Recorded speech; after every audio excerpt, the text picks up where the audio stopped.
سر اس سے اگلے بند میں اگر ہم دیکھیں تو احمد شاہ ابدالی رحمۃ اللہ علیہ ایران پہ، ترکی پہ اور افغانستان پہ سخت تنقید بھی کرتے ہیں.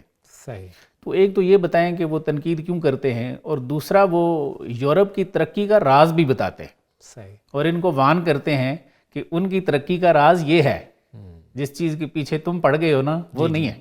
یہ اس پہ تھوڑا سا ایکچولی یہ بڑے نا دیکھیں کہ یہ پورا ایک ٹرائکا ہے جی، یہ جیوگرافیکلی بھی بڑے ملتے ہیں ایسے ہی. اور ایشیا سے ہوتے ہوتے آگے یورپ کو جا کے ٹکراتے ہیں. جی جی بلکہ آدھا تو ترکی یورپ میں ہے. جی بالکل. تو مقصد یہ ہے کہ ان تینوں کی بڑی جغرافیکلی اہمیت بھی ہے، اور اللہ نے یہ خطے مسلمانوں کو بھی دیے تھے. بالکل ایسے. لیکن مغربی جب آندیاں چلتی رہیں، ان کے اثرات آتے رہے، تو اس کے بعد آگے کیونکہ وہ ساری وہی چیزیں بیان کی گئی ہیں. مثلاً افغان امان اللہ جی نے افغانستان کے اندر جی لوگوں پر مختلف قسم کی پابندیاں لگائی. ہاں یہی انہوں نے بھی کہا کہ جی انگریزی جو کلچر ہے اس کو روش ہے یا کلچر ہے اس کو اپناؤ اب. جی. اور اسی طرح جو رضا شاہ پہلوی ہے اس نے خواتین پہ پردے کی پابندی لگا دی اور اس قسم کے معاملات کہا جی برقع نہیں پہننا، ممنوع قرار دے دیا. بالکل ایسے. جی. اور اس کے بعد مصطفیٰ کمال ہاں تیسری طرف جو ہمیں نظر آتا ہے، جی جی اس نے تو ایک تو رسم الخط کو چینج کر دیا. عربی رسم الخط کی جگہ لاطینی لے آئے. ہاں یہ بہت بڑا ایک اس نے غدر کیا سر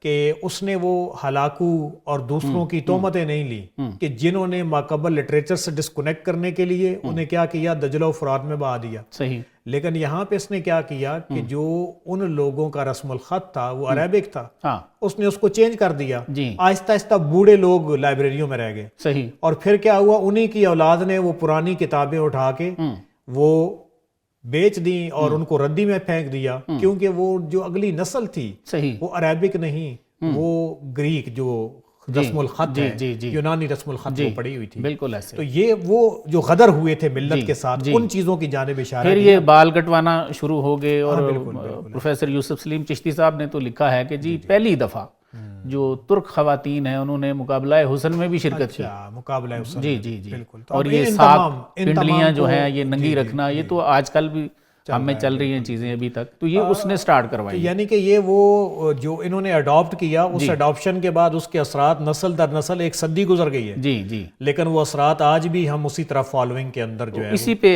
احمد شاہ جو ہیں وہ بتدریج وہی خوب کہ غلامی میں بدل جاتا ہے قوموں کا ضمیر. ایسے ہی. ٹھیک ہے. تو اسی پہ تنقید ہے. اسی پہ یہ دیکھیے اب ہم کلام لیتے ہیں تو مزید یہی چیزیں آ جائیں گی کہ شرق را از خود بر تقلید غر. فرماتے ہیں کہ مغرب کی تقلید نے اہل مشرق کو تو اپنے آپ سے ہی لے لیا ہے. اب یہ حضرت از خود برد ابدالی جو ہیں ان کی چل رہی ہے. جی جی وہ تنقید. جی. باید این اقوام را تنقید غر. فرماتے ہیں چاہیے تو یہ تھا کہ اہل مشرق ان پہ تنقید کرتے کہ یہ تمہارا کلچر کس طرح کا ہے، انہوں نے خود اپنا لیا. اب وہ بتاتے ہیں کہ مغرب کی ترقی کا راز کیا ہے، اور تم نے یہ رسومات تینوں نے اپنا کے کیا کس قوم کو کس ڈگر پہ بلا دیا. کہتے ہیں قوت مغرب از چنگو نہ از چنگو رباب. فرماتے ہیں مغرب کی قوت چنگو رباب سے، آلات موسیقی کی وجہ سے نہیں ہے. نیز رقص دختران بے حجاب. نہ بے حجاب جو عورتیں ہیں ان کے رقص کی وجہ سے ان کی ترقی ہے. نیز سحر ساحران لال روس. نہ ان کا جو حسن ہے، جو لالا رو ان کے لوگ ہیں ان کے چہروں کی وجہ سے بھی ان کی ترقی نہیں ہے. نیز اریاں ساکو نے از قطع موس. اور فرماتے ہیں کہ نہ ان کی ترقی کا راز یہ ہے کہ ان کی عورتیں چھوٹے بال کٹوا کے کر لیتی ہیں یا اپنی پنڈلیاں ننگی رکھتی ہیں. سر محکمی اورا نہ از لادینی است. فرماتے ہیں کہ پھر ان کی جو محکمی ہے وہ اس وجہ سے بھی نہیں ہے کہ وہ لادین ہے. نے فروغش از خط لاطینی است. اور نہ اس وجہ سے ان کو فروغ یا ترقی مل گئی ہے کہ انہوں نے یہ جو یونانی رسم الخط ہے یہ اپنایا ہوا ہے. قوت افرنگ از علم و فن است. یہ بات ہے. آپ فرماتے ہیں کہ ان کی جو قوت ہے وہ علم کی وجہ سے ہے. اس پہ اصل زور. ہاں یہ اصل زور ہے. یہ جو تم تینوں نے ریفارمز کی ہے نا، جی، اور مغرب کا رنگ چڑھانے کا تم کوشش یہ کر رہے ہو کہ یہ ترقی کا راز نہیں ہے. ہاں ترقی کس کے اندر ہے؟ آج بھی اگر ہم دیکھیں تو پوری دنیا مانتی ہے، ہم لوگ بھی مانتے ہیں کہ یہ جتنا وہ انہوں نے پوری دنیا میں ایک نیا ورلڈ آرڈر جو ہے اس کو لے کے آگے ہیں تو یہ ٹیکنالوجی کی وجہ سے ہے نا، ان کے علم کی وجہ سے. میں آپ کو بتاؤں جو میں نے ابھی اے آئی پہ کام کچھ کر رہا ہوں، اے آئی اور ایتھکس کا کلسٹر دیکھ رہا ہوں، تو انڈسٹری کے جو بڑے بڑے ریولیوشنز آئے ہیں نا، ابھی ہم کوئی 3 پوائنٹ کچھ کے اوپر کھڑے ہوئے ہیں. صحیح. اور وہ انڈسٹری 5.0 اس کو لانچ کرنے کے لیے جا رہے ہیں. ایسے ہی اور ہم ابھی تک ان چیزوں میں جو وہ یوز کر چکے ہیں، جس چیز کو وہ نشان راہ بنا کے منزل کی جانب آگے چلے گئے، ایسے ہی ہم اسی نشان راہ کو منزل سمجھ کے اس کے اندر ٹامک ٹوئیاں کھا رہے ہیں. بالکل ایسے. تو یہ مسائل واقعی ہمارے اندر موجود ہیں. اصل میں قوت افرنگ از علم و فن است. علم کی وجہ سے انہوں نے ترقی کی ہے سر. از ہمیں آتش چراغش روشن است. فرماتے ہیں اسی آگ کی وجہ سے ان کا چراغ روشن ہے، علم کی وجہ سے. حکمت از کتو برید جامہ نیست. اور فرماتے ہیں یہ جو علم ہے یا حکمت ہے، یہ لباس کو چھوٹا بڑا کرنے سے نہیں آتی. مانے علم و ہنر امام نیست. اور علم حاصل کرنے کے لیے امامہ بھی جو ہے وہ بھی کوئی رکاوٹ نہیں ہے. آپ اپنا کلچر اپنا کے بھی وہ علم حاصل کر سکتے ہیں. بالکل. علم و فن را اے جوان شوخ و شنگ. فرماتے ہیں اے جوانوں، شوخ شنگ جوانوں، علم و فن کے لیے سر. علم و فن را اے جوان شوخ و شنگ مغز می باید نہ ملبوس فرنگ. فرماتے ہیں مغز چاہیے، یہ لباس کا اس میں کوئی تعلق نہیں ہے. صحیح سر. وہ انٹلیکچوئل اپروچ چاہیے. جی انٹلیکٹ چاہیے. انٹلیکٹ چاہیے سر. اور اس کے بعد ہے اندری را جز نگاہ مطلوب. فرماتے ہیں اس راستے میں نگاہ کے علاوہ کچھ نہیں چاہیے. اور این کلا یا آن کلا مطلوب. ہاں، یہ ٹوپی یا وہ ٹوپی کا کوئی مسئلہ نہیں ہے کہ یہ پہننی ہے اور وہ نہیں پہننی. فکر چالاک اگر داری بس است. فرماتے ہیں اگر تمہاری فکر چالاک ہے، اگر تم انٹیلیجنٹ ہو تو پھر ٹھیک ہے سر. طبع دراک اگر داری بس است. اور اگر تمہاری طبع دراک ہے، سمجھنے والی ہے، وہی بات ہے، انٹیلیجنٹ ہو، ذہین ہو، تو پھر تم وہ علم حاصل کر سکتے ہو. کپڑے جیسے مرضی پہنو، بال بے شک آپ اپنے کلچر کے حساب سے رکھو. تمہاری اپروچ ہونی چاہیے. اپروچ وہ ہونی چاہیے. گر کسے شبہا خورد دود چراغ. آگے فرماتے ہیں کہ اگر کوئی راتوں کو چراغ کا دھواں کھاتا ہے، مراد وہ اسٹڈی کرتا ہے. اسٹڈی کرتا ہے. وہ شمع اے شمع تجھ پہ یہ رات عمر باری طبی ہے ہے جس طرح. ایک یہ بھی ہے اس طرح کا. جی عمر گزاری ہے میں نے اس طرح. وہی بات.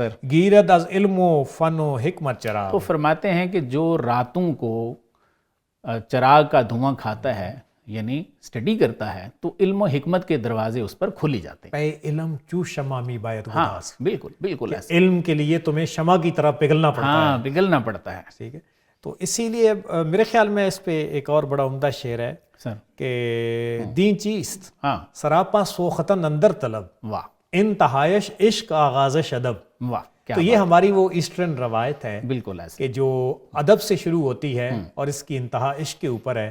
تو پروفیسر صاحب اس پورے کلام سے، ویسے تو کلام آگے بھی موجود ہے لیکن وقت کی کچھ تنگی دامن گیر ہے، اس لحاظ سے ہم یہ کہہ سکتے ہیں کہ حضرت علامہ نے جیسے اس دور میں ان تین لوگوں، امان اللہ کا افغانستان کے اندر اور رضا شاہ پہلوی کا ایران کے اندر اور مصطفیٰ کمال پاشا کی جو ریفارم ترکی کے اندر جو ہے وہ دکھائی ہیں، تو انہوں نے بتایا ہے کہ ایکچولی یہ جس چیز کو ویسٹرنائزیشن کا نام دے کر رہے ہیں، ویسٹ ان بنیادوں پہ نہیں ہے، اریانی، فحاشی، ان چیزوں، ان کی طاقت کا راز علم، حکمت، جو چیز لینی تھی وہ نہیں ہم نے لی نا، وہ نہیں لی. تو آج بھی میرے خیال میں یہ وہ کلام ہے، آفاقی کلام ہے حضرت اقبال کا.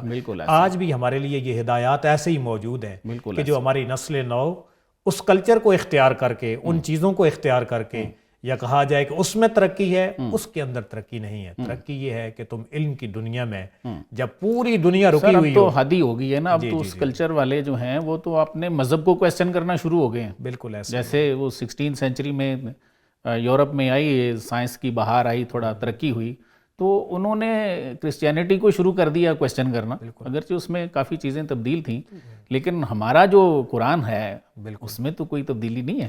دیکھیں حضرت اقبال نے جو اس پوری تہذیب کے اوپر کیا نا کمنٹ کہ یہ خودکشی کرے گی. ہاں بالکل. شاخ نازک پہ بنتا ہے آشیانہ، ناپائیدار ہوتا ہے. بالکل ایسا. اور نظر کو خیرہ کرتی ہے چمک تازی بے حاضر کی، یہ صنائی جھوٹے نگوں کی ریزہ کاری ہے. بالکل. تو بنیادی طور پہ آپ نے تو فلسفیکلی بھی اور بڑے آرگومنٹس کے ساتھ ان کو ڈائگنوز کیا کہ یہ جو مسائل ہیں، اور یہ ان مسائل کو ویلکم کر رہے ہیں اور قوم کو کہہ رہے ہیں کہ ہم نے ویسٹرنائزیشن کر لی ہے.